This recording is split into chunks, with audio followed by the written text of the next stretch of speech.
ایک دفعہ ایک مناظرہ ہو رہا تھا، بندہ دہریہ تھا، خدا کو نہیں مانتا تھا، اچانک اذان کے وقت آ گیا، امام نے فرمایا مناظرہ ختم، نماز۔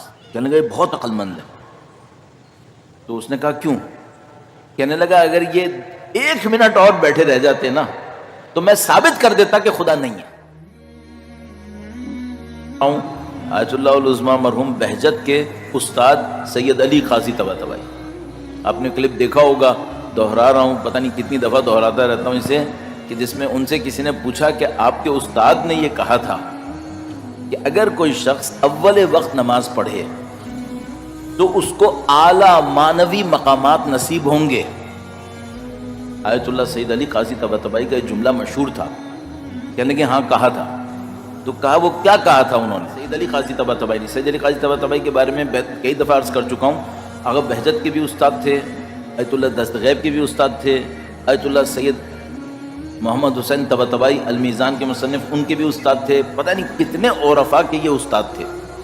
انہوں نے یہ کہا تھا کہ اگر کوئی شخص اول وقت نماز پڑھے، عادت بنا لے، اور اسے اعلیٰ معنوی مقامات نہ ملیں تو مجھے لعن کرے۔ انٹرویو لینے والے نے پوچھا کہ کیا اس کا مطلب یہ ہے کہ وہ جو اول وقت نماز پڑھے وہ پوری توجہ سے پڑھے تب اعلیٰ معنوی مقامات ملیں گے؟ آقا بہجت نے فرمایا نہیں، اگر وہ پوری توجہ سے پڑھ رہا ہو تو توجہ کی وجہ سے مل جائیں گے اسے۔ یہ اس کا ذکر ہے جو اول وقت نماز پڑھے چاہے توجہ نہ کر سکے، اس کو بھی اعلیٰ معنوی مقامات مل جائیں گے۔ یا اللہ! اچھا یہ کیا نسخہ ہے؟ مشہور نسخہ ہے، مستند ہے، اس میں کوئی ہیر پھیر کچھ نہیں ہے، آگے پیچھے کا کوئی فیک کام نہیں ہے۔ کیا کام ہے؟ صرف اتنا کام ہے جو واجب نماز ہے اول وقت پڑھ۔ اچھا نماز شروع کر لیں اول وقت میں کافی ہے، ختم کرتے کرتے اول وقت نکل جائے کوئی مسئلہ نہیں ہے، آپ کی نماز شروع ہو چکی ہے۔ تو مثلا فجر کی نماز 20 منٹ کے وقت شروع ہونے کے 20 منٹ کے اندر اندر پڑھ لو، ظہر اثر کی نماز 40-45 منٹ کے اندر اندر وقت شروع ہونے کے بعد پڑھ لو، مغرب عشاء کی 35-40 منٹ کے اندر اندر وقت شروع ہونے پر پڑھ لو۔ اچھا اگر کوئی یہ کہے ہمارے یہاں جماعت دیر سے ہو سکتی ہے، وہ کوئی مسئلہ نہیں، جماعت کے ساتھ پڑھ لو، اس کی اولویت ہے، اس کی فضیلت ہے۔ اگر آپ اکیلے پڑھ رہے ہو اول وقت پڑھ لو۔ اچھا انصاف سے بتانا، جو لوگ ویسے ہی نماز پڑھتے ہیں یہ کوئی مشکل کام ہے؟ اس میں کیا مشکل ہے بھائی؟ وہی 4 رکعت نماز پڑھنی ہے نا، اول وقت پڑھ لو۔ اور اتنا بڑا استاد، اتنا بڑا معنویت کا ماہر فن، وہ یہ کہہ رہا ہے کہ آپ کو اعلیٰ معنوی مقامات نصیب ہو جائیں گے۔ مثال آج فرض کر لیتے ہیں ظہر کی نماز تھی 12 فرض کر لیتے ہیں 30 منٹ پہ، اب آپ اول وقت پڑھنا چاہتے ہیں، آپ کا دماغ مثلاً 12:15-20 منٹ سے سوچنا شروع کر دے گا کہ مجھے اول وقت پڑھنا ہے۔ یہ جو آپ سوچ رہے ہیں نا کہ مجھے اللہ کے سامنے پہنچنا ہے، یہ بھی خدا کا ذکر ہے، یہ بھی خدا کا ذکر ہے۔ اچھا اب آپ اتنے پابند ہو گئے کہ آپ کے سامنے کھانا لگا ہوا ہے لیکن آپ یہ کہتے ہیں نہیں میں نے اول وقت پڑھنی ہے، چھوڑ دو کھانا، کوئی بات نہیں۔ یہ کیا کیا آپ نے؟ خدا کو ترجیح دی غیر خدا پر۔ یہ بہترین ذکر ہے، بہترین ذکر ہے۔ اچھا آپ کا بڑا اچھا دوست آیا ہوا ہے، بڑی اچھی گپ شپ چل رہی ہے، مغرب کا وقت ہو گیا، آپ نے اس سے کہا دیکھو بھائی بہت مزہ آ رہا ہے، ابھی نماز کا وقت ہے۔ یہ آپ نے کیا کیا؟ اللہ کی محبت کو دوسروں کی محبت پہ ترجیح دے دی۔ بہت بڑا ذکر ہے۔ فیملی کے ساتھ بیٹھے ہوئے ہیں، بچوں کے ساتھ بیٹھے ہوئے ہیں، بچے انجوائے کر رہے ہیں، آپ بھی انجوائے کر رہے ہیں، نماز کا وقت آ رہا ہے، آپ نے کہا بیٹا بس میں جاؤں گا نماز پڑھنے کے۔ یہ آپ نے خدا سے کیا کہا؟ خدا یہ بچوں کی محبت بھی تیری خاطر ہے۔ ایک اول وقت نماز میں کتنے ذکر ہو گئے، ایک اول وقت نماز میں کتنے کنٹرول ہو گئے، ایک اول وقت نماز میں کتنی قربانیاں ہو گئیں۔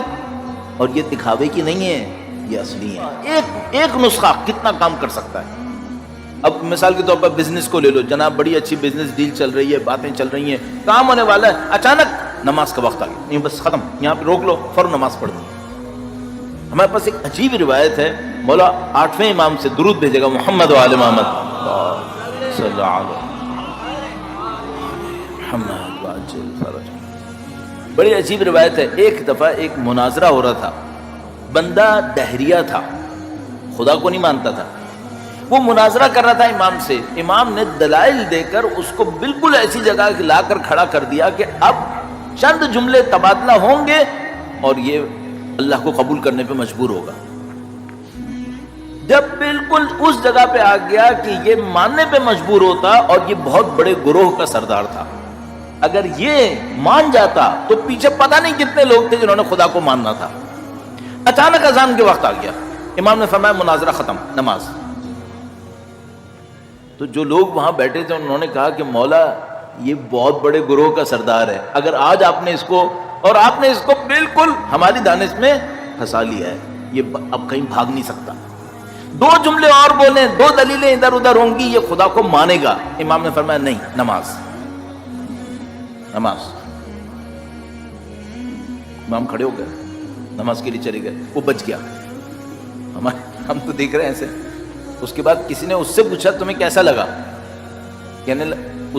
میں جملے کو اردو میں تشریح کر رہا ہوں. کہنے لگا یہ بہت عقل مند ہے. بہت عقل مند ہے. تو اس نے کہا کیوں؟ کہنے لگا اگر یہ 1 منٹ اور بیٹھے رہ جاتے نا تو میں ثابت کر دیتا کہ خدا نہیں ہے. کہنے لگے وہ کیسے؟ کہنے لگا میں ان سے کہتا کہ اگر آپ کہہ رہے ہیں کہ سب کچھ خدا کے لیے ہے تو آپ مجھے مسلمان کرنے کے لیے خدا کو کیوں پیچھے چھوڑ گئے؟ مجھے مسلمان کرنے کے لیے خدا کو کیوں چھوڑ دیا آپ نے؟ آپ جائیں خدا کی طرف. کاش ہمیں اس کا 5% سمجھ میں آ جائے کہ بھئی اگر یہ بزنس ہے تو چلانے والا کون ہے؟ خدا ہی ہے نا. اولاد کے ساتھ بیٹھے ہیں, اچھا لگ رہا ہے تو اولاد کو محبت دینے والا کون ہے؟ خدا ہی ہے نا. دماغ میں ہیر پھیر آ رہے ہیں, یہ ہو رہا ہے وہ ہو رہا ہے, سب بند کر دو. سب کچھ خدا کے ہاتھ میں ہے, وہیں پہ جاؤ. کیوں دیر کر رہے ہو؟ کاش یہ سمجھ میں آ جائے. تو یہ ایک نسخہ ہماری اور آپ کی زندگی تبدیل کر سکتا ہے. اسلام رو قیام سید الشهدا حفظ کرده. جریانی است داره پیش میره در دنیا به رهبری حسین ابن علی سلام الله علیه.